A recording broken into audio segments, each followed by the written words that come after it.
여러분, 축산물 유통산업에서 1도의 온도 변화라는 게 단순한 물리적인 환경 조건이 아니라는 거 혹시 아셨나요? 이게 물류창고부터 여러분의 식탁까지 이어지는 그 막대한 비용 데이터의 연쇄 반응을 일으키는 아주 치명적인 재무 센서로 작동하거든요. 아, 시작부터 굉장히 핵심적인 비유를 해주셨네요. 맞습니다. 네, 오늘 저희 심층탐구를 듣고 계신 여러분이라면 아마 우리가 매일 접하는 이 소비재 산업이 얼마나 고도화된 통제 시스템 위에서 굴러가고 있는지 어느 정도는 파악하고 계실 텐데요. 그렇죠. 다들 관심이 많으시니까요. 하지만 오늘 우리가 본격적으로 파고들 자료, 그 미래형 축산물 유통이라는 텍스트는요, 물류에 대한 기존의 상식을 완전히 해체해버립니다. 흔히들 마트에서 고기를 집어오는 단순한 일이라고 생각하시잖아요. 사실 다들 그렇게 생각하죠. 박스가 그냥 A에서 B로 이동하는구나, 이렇게요. 네. 근데 사실 이 이면에는 시간, 그리고 불확실성을 상대로 한 치열한 전투가 벌어지고 있습니다. 자, 이 복잡한 시스템의 이면을 하나씩 풀어보죠. 여기서 되게 매력적인 부분은요. 이 텍스트가 축산물 유통을 단순한 물건의 전달이 아니라 약간 그 가치를 깎아먹는 요소들과 신뢰를 무너뜨리는 변수들을 통제하는 거대한 정보산업으로 재정의 하고 있다는 점이에요. 정보산업이요? 고기를 파는 건데 정보산업이라고 하니까 느낌이 확 다르네요. 네, 소고기나 돼지고기는 뭐 공장에서 찍어내는 철광석이나 스마트폰 칩이랑은 본질적으로 다르잖아요. 시시각각 분해되고 변질되는 생물성 원료니까요. 아, 하긴 생물이니까 시간이 지나면 그렇죠. 시간이 흐를수록 상품성이 급격히 사라지는 이 까다로운 특성이 전체 유통업계의 근본적인 딜레마를 만드는 겁니다. 생물성 원료라서 파생되는 딜레마라면 결국 그 부패나 변질의 문제라는 건가요? 근데 요즘 현대의 콜드체인 시스템은 이미 상당한 수준에 도달해 있지 않나요? 네, 냉장 트럭이나 창고 시설은 아주 훌륭하죠. 그러니까요. 단순히 창고를 영화로 유지하는 것 이상으로 유통산업이 굳이 시간과 싸워야 하는 다른 기저의 이유가 있을 것 같거든요. 부패를 막는 거는 정말 아주 기초적인 단계일 뿐입니다. 이 산업에서 말하는 시간은 달력에 적힌 날짜를 의미하는 게 아니에요. 그럼요. 시간은 곧 품질이 감소하는 속도를 뜻합니다. 고기의 근육 조직은 도축 직후부터 사후 강직을 거치면서 내부 효소에 의해 막 분해되기 시작하거든요. 아, 내부에서부터 이미 변화가 시작되는 거군요. 네, 이 과정에서 근육 내의 수분 유지 능력이 뚝 떨어지면서 우리가 흔히 핏물이라고 부르는 그 드립 현상이 발생해요. 그리고 미오글로빈이 산소랑 결합하는 상태에 따라서 선홍색이었던 고기가 탁한 갈색으로 변하기도 하고요. 마트에서 가끔 갈색으로 변한 고기 보면 좀 흠칫하게 되잖아요. 맞아요. 이런 물리적, 생화학적 변화가 겉보기에는 아주 미세할지 몰라도 실제 시장에서의 상품 가치에는 치명타를 입히는 거죠. 아, 생화학적 변화가 곧바로 가치 하락으로 직결된다는 거네요. 근데 소비자가 매대나 요새는 온라인 쇼핑몰 화면에서 고기를 고르잖아요. 그럴 때 그 미세한 조직 변화를 육안으로 다 판별할 수는 없지 않나요? 불가능하죠. 포장지 안에 보수력이 어떤지, 실제로 구웠을 때 얼마나 부드러운지 우리는 직관적으로 알 방법이 없잖아요. 바로 그 지점이 두 번째적인 불확실성을 만들어내는 겁니다. 소비자는 겉모습만으로는 품질과 위생 상태를 정확히 파악할 수가 없죠. 근데 더 흥미로운 건 뭔지 아세요? 뭔데요? 이 불확실성의 미궁 속에 갇혀 있는 게 비단 소비자뿐만이 아니라는 거예요. 유통업자도 똑같이 갇혀 있습니다. 와, 파는 사람도요? 네. 유통업자는 내일 특정 부위의 수요가 어떻게 변동할지, 또 배송 트럭이 고속도로를 달리는 과정에서 특정 구간의 온도가 일시적으로 이탈하지는 않았는지, 이걸 완벽하게 시각화해서 볼 수가 없어요. 아, 통제 불가능한 생물을 다루면서 정보의 비대칭까지 극복해야 하는 상황이군요. 이거 들으면서 드는 생각이 마치 계속해서 녹아내리는 얼음 조각을 들고 언제 길이 막힐지 모르는 어두운 미로를 통과하는 것 같네요. 와, 아주 정확하고 창의적인 비유네요. 딱 그 상황입니다. 근데요, 불확실성이 이 정도로 크고 변수가 많다면 약간 의문이 생깁니다. 이 유통이라는 게 조 단위의 거대한 자본이 움직이는 산업인데 단순히 현장 담당자들의 오랜 경험이나 감, 아니면 운에 기대서 굴러갈 수는 없잖아요. 절대 그렇게 못 굴러가죠. 이 리스크를 구조적으로 통제하는 구체적인 메커니즘이 있어야만 시스템이 안 무너질 텐데 그게 도대체 뭔가요? 과거에는 사실 감가 경험이 꽤 크게 작용했어요. 하지만 지금은 다릅니다. 현재의 유통망은 두 개의 경제학이라는 시스템을 통해서 이 불확실성을 아주 기계적으로 통제하고 있어요. 두 개의 경제학이요? 네, 그 첫 번째가 바로 신선도의 경제학입니다. 저자는 신선도를 미식가들의 혀끝에서 느껴지는 풍미, 이런 감성적인 영역이 아니라 철저한 비용과 수익의 문제로 치환해서 봅니다. 돈의 문제라는 거죠. 신선도를 비용 구조로 본다는 건 그러니까 고기를 최적의 온도로 유지하는 데 드는 전기세나 설비 같은 물리적 유지 비용을 뜻하는 건가요? 아니면 신선도가 떨어졌을 때 발생하는 그 기회 비용을 의미하는 건가요?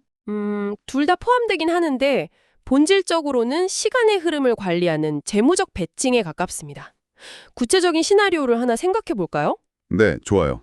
유통업체가 48시간 안에 무조건 소진해야 하는 프리미엄 냉장육을 다룬다고 가정해보죠. 이때 일반적인 산소 투과성 랩포장을 할 것인가 아니면 산소를 완전히 차단하는 진공포장이나 특수포장을 할 것인가 이걸 결정해야 합니다. 맵 포장하면 당장 포장비도 적게 들고 작업도 빠르잖아요. 그렇죠. 하지만 산소랑 접촉하니까 고기의 갈변 속도도 빠르고 드립도 막 발생하죠. 만약에 이게 48시간 안에 안 팔리면 상품 가치가 확 떨어져서 결국 30% 할인을 때려서 팔거나 아니면 전량 폐기해야 됩니다. 반면에 진공포장이나 특수포장은 초기 장비 세팅비나 자재 비용은 훨씬 비싸지만 산화나 미생물 증식을 막아주니까 유통기한을 며칠 더 늘릴 수 있다는 거군요. 맞습니다. 그러니까 유통업체는 단순히 고기를 맛있게 보이게 하려고 포장 방식을 고르는 게 아니에요. 48시간이라는 그 윈도우 안에서 포장재의 함께 비용이랑 나중에 할인 판매할 때 생기는 손실액을 철저하게 계산해서 수학적인 최적점을 찾는 겁니다. 와, 정말 흥미로워지는 지점이 바로 여기입니다. 신선도를 미식의 영역에서 아예 비용 총구소의 영역으로 끌어내렸네요.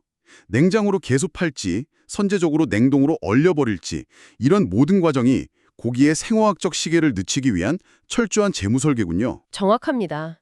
신선도가 떨어지면 그건 그냥 즉각적인 손실 청구서로 돌아오니까요. 미각적 기준을 재무표의 숫자로 바꿨다는 논리가 진짜 설득력 있네요. 근데 이 신선도의 경제학이 물리적인 부패의 시간을 통제하는 거라면 아까 언급하셨던 그 소비자의 불확실성은 어떻게 하나요? 소비자의 불안감 말씀이시죠? 네, 포장지 안에 이 고기가 진짜 안전한지, 내 기대치를 채워줄지 이건 포장 비용 계산만으로는 해결이 안 되잖아요. 그 빈틈을 메우기 위해 작동하는 게 바로 두 번째, 정보의 경제학입니다. 정보의 경제학이요? 네, 소비자가 포장재 너머의 고기를 직접 만져보고 질감을 확인할 수 없다면 그 빈자리를 데이터로 꽉 채워주는 거예요. 예를 들면 어떤 데이터들이죠? 축산물 이력관리 시스템 번호라든가 마블링이랑 육색을 수치화한 등급 판정서, 아주 구체적인 규격 스펙, 그리고 요즘 가장 중요한 플랫폼에 쌓여있는 기존 고객들의 별점 리뷰까지요. 그런 것들이 단순히 상품을 설명하는 텍스트가 아니라는 거군요. 그럼요. 이건 일종의 신뢰를 설계하는 거래 구조입니다. 소비자가 불안해서 망설이는 시간을 확 줄여서 거래 속도를 극대화하고 나중에 발생할 수 있는 품질 클레임이나 환불 비용을 사전에 막아내는 아주 강력한 방어 기세인 거죠. 시간을 관리하는 신선도의 경제학, 그리고 신뢰를 통제하는 정보의 경제학, 이 두 개가 진짜 톱니바퀴처럼 딱 맞물려 돌아가는 거네요. 맞습니다. 이 두 가지 경제학이 오랫동안 우리 유통의 뼈대를 이뤄왔죠. 그런데 여기서 논의를 더 확장해 볼 필요가 있습니다. 새로운 문제가 생겼나요? 네, 책의 다음 파트를 보면 이 견고해 보이던 두 가지 시스템조차 지금 완전히 새로운 거시적 변수들의 등장으로 인해서 근본적인 한계에 부딪히고 있거든요. 책에서 거론된 그 인구 구조의 변화, 기후위기, 그리고 플랫폼 경제의 부상 이런 거 말씀하시는 거죠? 정확합니다. 근데 사실 저출산이나 1인 가구 증가, 실질 임금 정체, 이런 건 요즘 모든 산업이 다 겪고 있는 거시경제 흐름이잖아요. 이게 축산물 유통 시스템 전체를 막 뒤흔들 정도로 파괴적인 변수라는 건 선뜻 와닿지가 않거든요. 일반 공산품이라면 어느 정도 그 충격을 흡수할 수 있겠지만요. 축산물은 분할과 포장이라는 아주 노동집약적인 과정을 거쳐야 한다는 점을 절대 간과하면 안 됩니다. 직접 칼로 썰어야 하니까요. 네, 과거 4인 가구 중심 시대에는 마트에서 1kg, 2kg 단위로 대용량 덩어리 고기를 사는 게 기본이었어요.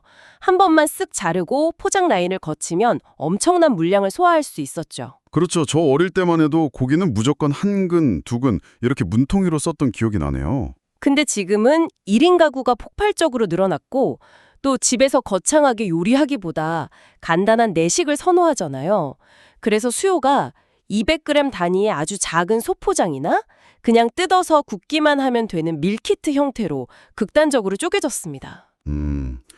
소포장 트렌드네요. 그러면 유통업체 입장에서는 동일한 1kg의 고기를 팔아서 얻는 총 마진은 예전이랑 똑같은데 똑같죠? 과거에는 한 번 포장하고 라벨 붙이면 끝날 작업을 이제는 5번 정교하게 칼질하고 플라스틱 용기도 5개 쓰고 진공 포장이랑 라벨링도 5번을 거쳐야 한다는 거네요. 바로 그겁니다. 처리해야 할 단위는 작아졌는데 작업의 복잡성이나 부자재 비용, 그리고 가장 중요한 인건비는 기하급수적으로 폭증해버린 구조가 된 거예요. 와, 겉보기엔 그냥 포장만 작아진 줄 알았는데 그 이면의 비용이 엄청나군요. 엎친 데 덮친 격으로 외부 환경 요인도 극단적으로 변화하고 있습니다. 기후 위기 때문에 국제 곡물 가격이 널뛰기를 하고 사료비도 오르고 가축 전염병도 주기적으로 돌잖아요. 그렇죠. 뉴스에 맨날 나오죠. 이런 문제들이 산지 가격의 엄청난 변동성을 만들어냅니다.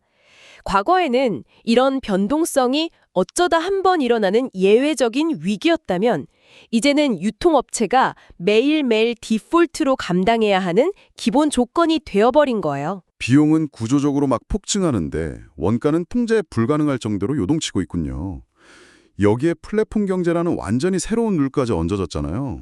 네, 플랫폼이 정말 판을 바꿨죠. 제가 이 자료에서 진짜 날카롭다고 느꼈던 지점이요. 플랫폼 시대에는 고기를 파는 매대의 개념이 오프라인 마트 진열대에서 스마트폰의 검색 결과랑 리뷰 알고리즘으로 이동했다는 분석이었어요. 와, 그 부분 정말 중요합니다. 물리적인 진열대가 사라졌다는 건요, 물류 운영 방식 자체가 근본적으로 바뀌었다는 걸 의미해요. 특히 반품이나 환불 프로세스를 보면 그 차이가 아주 극명하죠. 예전에는 마트에서 고기 샀다가 마음에 안 들면 영수증 챙겨서 직접 찾아가야 했잖아요. 진짜 귀찮아서 웬만하면 그냥 먹었거든요. 맞아요. 심리적, 물리적 허들이 있었죠. 근데 지금 앱 기반의 새벽 배송 환경에선 어때요? 그냥 폰으로 고기 색깔 좀 어두른 거 사진 하나 찰칵 찍어서 올리면서 고기가 별로네요 하면 몇 초 만에 그냥 묻지도 따지지도 않고 전액 환불 처리되죠. 네, 반품 허들이 극단적으로 낮아졌다는 건 기업 입장에서는 엄청난 물류 폐기 비용 압박으로 돌아옵니다. 결국 고객이 배송 박스를 딱 뜯었을 때 첫인상, 그 고객 응대 경험 자체가 고기라는 상품의 품질 안으로 편입되어 버린 셈이에요. 이걸 더 큰 그림과 연결해보자면 전통적인 사람 중심의 현장 운영이나 그냥 경험에 의존하는 수요 예측으로는 이 복잡해진 비용 딜레마들을 도저히 감당할 수 없다는 뜻이네요. 그렇죠. 그래서 그 한계를 돌파하려고 유통업계가 도입하고 있는 게 바로 완전히 새로운 운영체계, 즉 OS입니다. 새로운 운영체계요? 네, 인간의 직관을 데이터 모델링이랑 AI로 대체하고 사람 손을 일일이 거치던 그 세밀한 분류 작업을 로보틱스로 싹 전환하는 혁명이죠. 아, 로봇이 고기를 자르는 건가요? 맞아요. 최첨단 자동화 육류가공센터에 가보면 더 이상 현장 작업반장님의 감으로 고기를 썰지 않아요. AI 모델이 내일 비가 올 거라는 기상 데이터, 자사 앱 내에 삼겹살 구이용 검색어가 실시간으로 얼마나 증가하는지, 심지어 동네별 소득 수준에 따른 소비 패턴 변화까지 싹 다 통합해서 분석합니다. 잠깐만요. 그러니까 단순히 수요를 예측해서 발주량을 조절하는 수준이 아니라는 거네요. 훨씬 넘어섰죠. 소비자가 장바구니에 고기를 담기도 전에 기상 데이터랑 검색량 알고리즘이 공장 라인의 로봇한테 실시간으로 지시를 내린다는 뜻인가요? 오늘은 비가 오니까 삼겹살을 구이용으로 얇게 썰지 말고 찌개용으로 더 두껍게 커팅해서 200g씩 소분해라. 이렇게요. 바로 그겁니다. 데이터가 물리적인 가공 형태를 실시간으로 통제하는 시대가 온 거예요. 와, 소름 돋네요. 근데요, 이렇게 방대한 데이터를 AI와 로보틱스가 오차없이 처리하려면 아주 결정적인 전제 조건이 하나 필요합니다. 그게 뭔데요? 현장에서 생성되고 입력되는 데이터의 기준, 즉 현장의 언어가 완벽하게 통일되어 있어야 한다는 점이죠. 저자가 책의 상당 부분을 지표와 약속을 맞추는 데 할애한 이유도 바로 이 때문입니다. 사실 저는 그 파트를 읽으면서 약간 의아했거든요. 온도나 무게 단위 같은 건 이미 전 세계적으로 쓰는 섭씨나 킬로그램이라는 절대적인 기준이 있잖아요. 굳이 책에서 길게 챕터를 할애해가며 언어의 통일성이라고 설명할 필요가 있을까 싶었어요. 온도계에 찍히는 숫자가 공통인 거는 맞습니다. 근데 그 숫자를 비즈니스 현장의 실무자들이 어떻게 해석하고 또 행동으로 연결할 것인가는 전혀 다른 차원의 문제거든요. 해석이 다르다고요? 네. 일상에서 우리가 고기를 차갑게 보관해라 이렇게 말하는 건 통용되잖아요. 근데 데이터 시스템에서 이 말은 그야말로 재앙입니다. 왜 재앙이죠? 온도를 낮추면 되는 거 아닌가요? 차갑다는 기준이 사람마다 다르거든요. 창고 관리자는 냉장고 세팅 온도로 확인하고 트럭 기사님은 트럭 내부 공기 온도를 재고 매장 직원은 고기 표면 온도를 잽니다. 이렇게 파편화된 기준으로는 유의미한 AI 데이터를 절대 모을 수가 없어요. 아, 누구는 1도를 기록했는데 그게 공기 온도고 누구는 3도를 기록했는데 그게 고기 온도면 데이터가 엉망이 되겠네요. 그렇죠. 그래서 책에서는 온도를 단순히 부패를 막는 환경 조건이 아니라 문제가 폭발하기 전에 미세한 변화를 미리 감지하는 선제적 센서로 제정해야 하는 겁니다. 온도 측정이 단순한 일회성 행위가 아니라 그 데이터를 끊임없이 기록하고 추적하는 연속성이 훨씬 중요하다는 거군요. 맞습니다. 냉동기가 완전히 고장나서 고기가 대장으로 상해버린 다음에 사후 처리를 하는 게 아니라요. 네네. 며칠에 걸쳐서 온도가 0.5도씩 미세하게 상승하는 패턴을 데이터로 포착해서 이거 기계 고장나겠다 미리 예측하고 리스크 자체를 원천 차단하려야 한다는 논리죠. 와, 듣고 보니 중량이나 가격 기준을 통일하는 것도 다 같은 맥락이겠네요. 완전히 같은 맥락이죠. 누군가 데이터베이스에 돼지고기 1kg당 2만 원이라고 딱 입력했다고 쳐보죠. 이 데이터, AI한테는 아무 쓸모가 없습니다. 왜요? 1kg에 2만 원이라는 명확한 수치잖아요? 그 1kg이 뼈가 붙어있는 지육인지, 뼈만 발라낸 정육인지, 아니면 과도한 지방을 다 걷어내고 당장 구워 먹을 수 있게 진공 포장까지 싹 끝낸 최종 상품인지 이 기준점이 명확하지 않기 때문이에요. 하긴 뼈 무게가 포함된 1kg이랑 순수 살코기 1kg은 가치가 천지차이니까요. 그렇죠. 가격 역시 마찬가지입니다.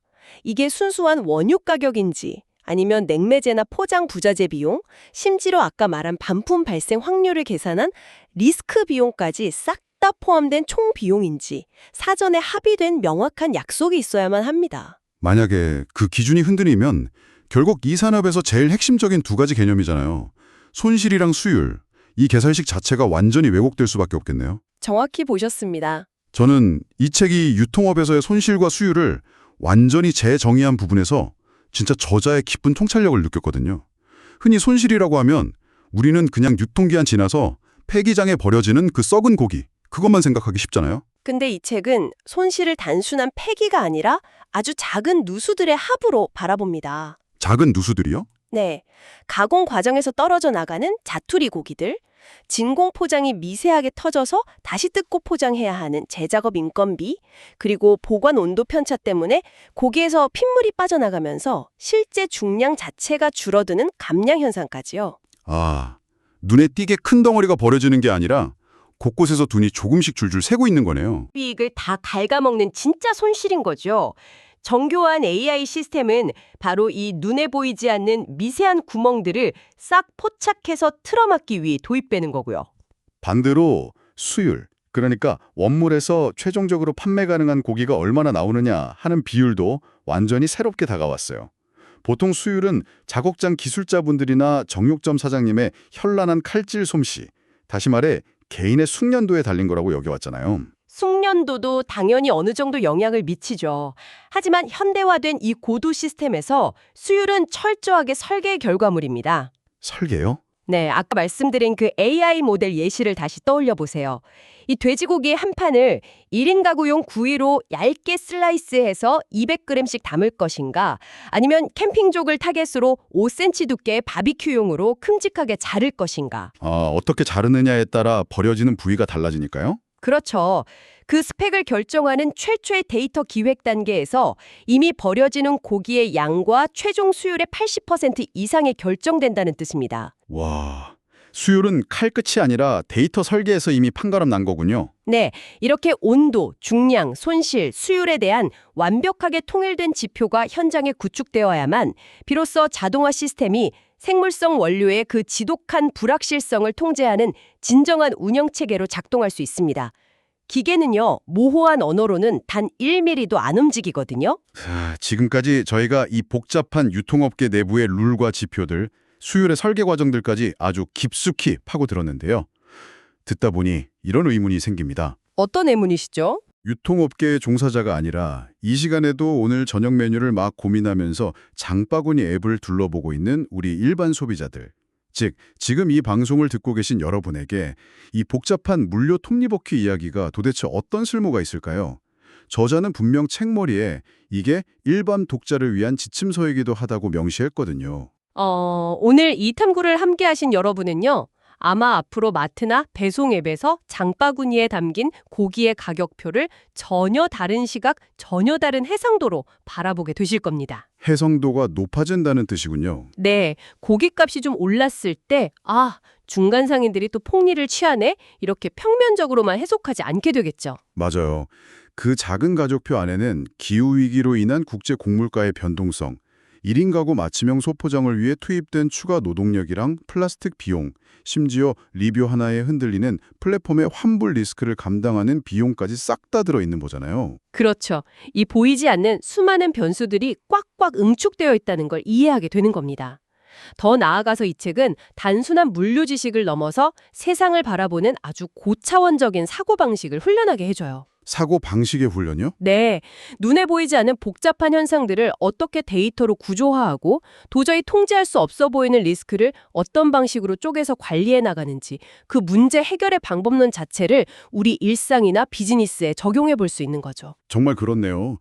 생물이라는 다루기 까다로운 원료를 가지고 신선도라는 물리적 한계를 비용 구조로 통제하고 또 정보라는 신뢰 장치로 불확실성을 상쇄해 나가는 이 진화 과정 자체가 하나의 거대한 퍼즐을 맞추는 것 같았습니다. 네, 아주 정교한 퍼즐이죠. 넘어가야 할 아주 흥미롭고도 묘한 사실이 하나 있습니다. 오, 묘한 사실이라면 어떤 걸 말씀하시는 건가요? 이 책의 원문 자료 맨 마지막 페이지에 아주 작게 적혀있던 지필 과정에 대한 내용이에요. 아, 그 부분요? 네.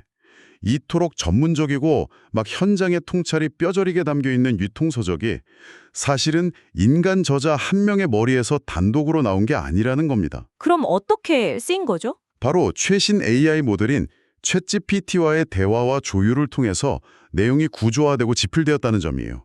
인간의 깊은 현장 경험과 AI의 방대한 데이터 구조화 능력이 결합해서 탄생한 결과물이라는 거죠. 와, 그거 참 시사하는 바가 굉장히 큰 결말이네요. 그쵸? 너무 놀랍지 않나요? 미래의 유통산업이 궁극적으로 지향하는 그 인간의 통찰과 AI 데이터의 완벽한 조화가 이미 이 책이 쓰이는 과정에서부터 현실로 증명된 셈이네요. 네, 저자가 이 책 자체로 미래를 보여준 것 같아요. 하지만 바로 이 지점에서 우리는 이 심층 탐구를 마무리하며 한 가지 더 본질적이고 약간은 도발적인 질문을 마주하게 됩니다. 어떤 질문입니까? 앞서 우리가 거시적인 기상 데이터랑 플랫폼 검색량이 현장 로봇의 커팅 스펙을 실시간으로 바꾼다고 했잖아요. 네네, 엄청난 기술이라고 했죠. 그렇다면 기술이 여기서 극도로 더 고도화되는 미래를 상상해보죠.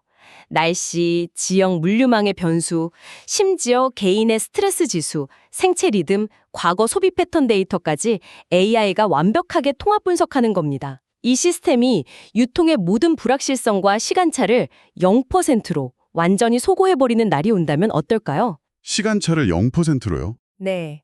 여러분이 고된 퇴근길에 오늘 저녁은 기름진 삼겹살에 소주나 한 잔 하고 싶다.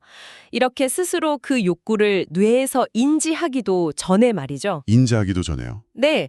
AI 알고리즘이 이미 여러분의 스트레스 수치랑 영양 상태를 싹 분석해서 가장 완벽하게 숙성된 삼겹살을 집 문 앞에 미리 딱 배송해 놓는 그런 수준 말입니다. 와, 모든 인간의 수요와 물류의 공급이 100% 예측 가능하다면 유통업계가 그토록 두려워하던 시간과 불확실성이라는 적과의 사투도 완전히 종말을 구하겠군요. 맞습니다. 더 이상 부패로 인한 폐기 손실도 없고 마트에 고기를 사러 갔다가 품절돼서 아쉽게 발길을 돌릴 일도 없는 그야말로 완벽하게 통제된 물류의 세계가 열리는 거네요. 하지만 여기서 스스로에게 질문을 던져봐야 합니다. AI가 나의 식욕과 내면의 필요를 나보다 먼저 예측하고 물건을 턱턱 공급하는 시스템. 기술이 유통 과정의 모든 오차와 불확실성을 싹 다 지워버린 그 완벽한 식탁의 모습은 과연 인류에게 극한의 편의가 가져다둔 궁극의 축복일까요? 축복이 아니라면요? 아니면 거대한 데이터 알고리즘에 의해서 우리의 자유로운 욕망과 우연한 선택권마저 철저하게 구조화되어 버리는 또 다른 차원의 보이지 않는 통제일까요? 와, 오늘 심층탐구 초반에 저희가 상상했던 장면 있잖아요. 막 녹아내리는 얼음 조각을 들고 어두운 미로를 불안하게 헤매던 그 정육점 주인, 그 모습은 어느새 완전히 사라졌습니다. 이제는 완벽한 알고리즘이 미로 그 자체를 아예 없애버린 세상이 다가오고 있죠. 네, 미로가 없는 세상이죠. 그 극한의 편리함 이면에 우리는 과연 무엇을 대가로 지불하게 될지 오늘 저녁 식탁에서 고기를 한 점 드시며 한 번쯤 깊이 고민해 보시기 바랍니다. 지금까지 보이지 않는 물류의 톱니바퀴를 파헤친 심층 탐구였습니다. 여러분 함께해 주셔서 감사합니다.